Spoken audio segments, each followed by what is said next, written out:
Hello, welcome to Lesson 18 of Mastering Java. Here we're going to learn something extremely useful. So far we've done a lot of searching in strings. Where is a substring located? What index is it at?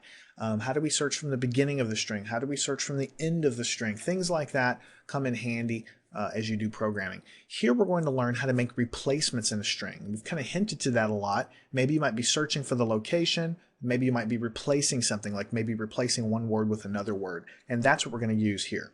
So it's a built-in method to the string object. And that's part of the reason why Java is so useful. They have so many built-in methods that you can access. So let's first create a string. I'll just call it str. And I'll just type a sentence in. I love going to the amusement park in Florida, let's say. All right, so of course I can, I don't want that. Let me go ahead and take that off. That was a mistake. And here we'll just put quotes and semicolon, like that. And then what I will do is I'll do system.out.println, and I'll just print this string out, str, and I'll put a semicolon. So let me just print this guy out to the screen. And what I have is I love going to the amusement park in Florida. Now we want to do some replacements. What if I want to replace, and what if I realize, first of all, that this F here is lowercase, and I really intended for it to be uppercase, right? So I can simply just replace that F with a capital F. And the way I would do that is I would say str is equal to, and I'll explain why I'm doing this in a minute, but I'll take the string and I'll put a dot to access all the methods, and the method that we're going to learn is the replace method. So I'll just type in replace. Notice that there's a entry at the top. It's character for the old character, character for the new character. And since we are replacing single characters, that's what we want. It's asking for the old character, put it in single quotes. It's going to be an F. That's how we denote characters. And then over here, it's going to be capital F, right?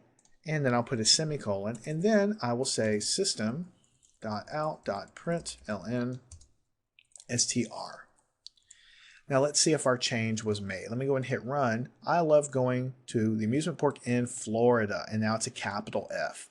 All right, so a couple things I really need to make sure you understand about this. What's happening here is this replace function is always acting on the string that's kind of associated with it, which is this one here that we have. And when you do a replacement like this, you're replacing all instances of F with capital F. So if I wanted to replace this and say, I love, instead of going to, what if I say, I love having fun at the amusement park in Florida? Then when I run this thing again, notice how the F in fun is replaced with a capital F, and the F in Florida is also replaced with a capital F. So this is kind of a replace all, really, is what it is. If there's a situation where you're okay with replacing everything, this is what you want to use. If it's a situation where you don't really care if all of them are replaced or some of them are replaced, then you can go ahead and use this as long as you know that it's replacing every single instance, all F's with other F's. Now, of course, in this case, I'm just changing it to a capital letter. I can change it to anything I want. I can change this letter to, capital G if I want. That makes no sense. I just want to make sure you know that it's not tied to changing lowercase to uppercase. You can see that the F's have been changed into G's. So this is how you would change individual characters in a string. You could change an entire word that way if you want, but there's a better and a faster way to change entire words inside of a string. So let me go ahead and take this guy out. Oh, I wanted to mention one more thing. What's happening over here is when I access the replace method of the string object, what's happening here, it's replacing F with G, and it's returning the entire string back. It's returning a string, in other words. It's returning the entire string back in a modified form. So it's returning this whole thing back with the modifications in place that the replace function implemented. In other words, the capitalization. So when I take it and I set it equal to str, I'm kind of overwriting the original string with the modified version. So that's why I'm printing it out again, and I'm getting that change accepted. So now I want to erase this and investigate how do we change more than just a single letter, because sometimes you want to change entire words. So maybe I realize after I've accepted this input from a user that it's not actually Florida, it's actually Texas. That's where the amusement park is. So the way I would do that is I'd say str equals str dot, and then I'm going to go to the replace function.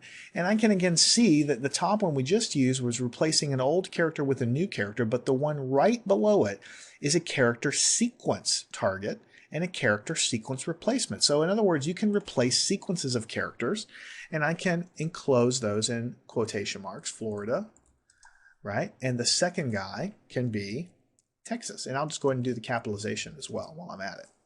So basically what's going to happen is I'm going to go replace everywhere I see the word Florida in this string, and I'm going to replace it with Texas with a capital T.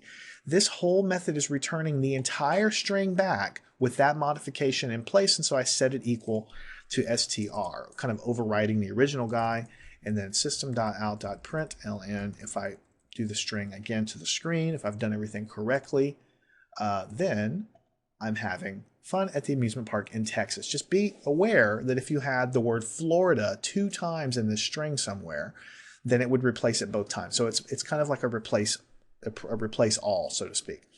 So it's very, very important for you to understand how that works, because if, let's say you're writing an address book, you may have a method that if someone updates the address, you would like to overwrite that portion of the address. So you might need to go in there and replace the street name or replace the last name or the phone number or whatever. And you can, of course, overwrite the entire string, but what if you just want to replace a portion of a string? Well, this is one way to do it. So make sure you understand this. Go off to the exercise where I have another example for you of replacing characters, and make sure you understand that, and then follow me on to the final lesson of Mastering Java, where we will wrap things up and give you more tools to continue in your knowledge of programming in Java.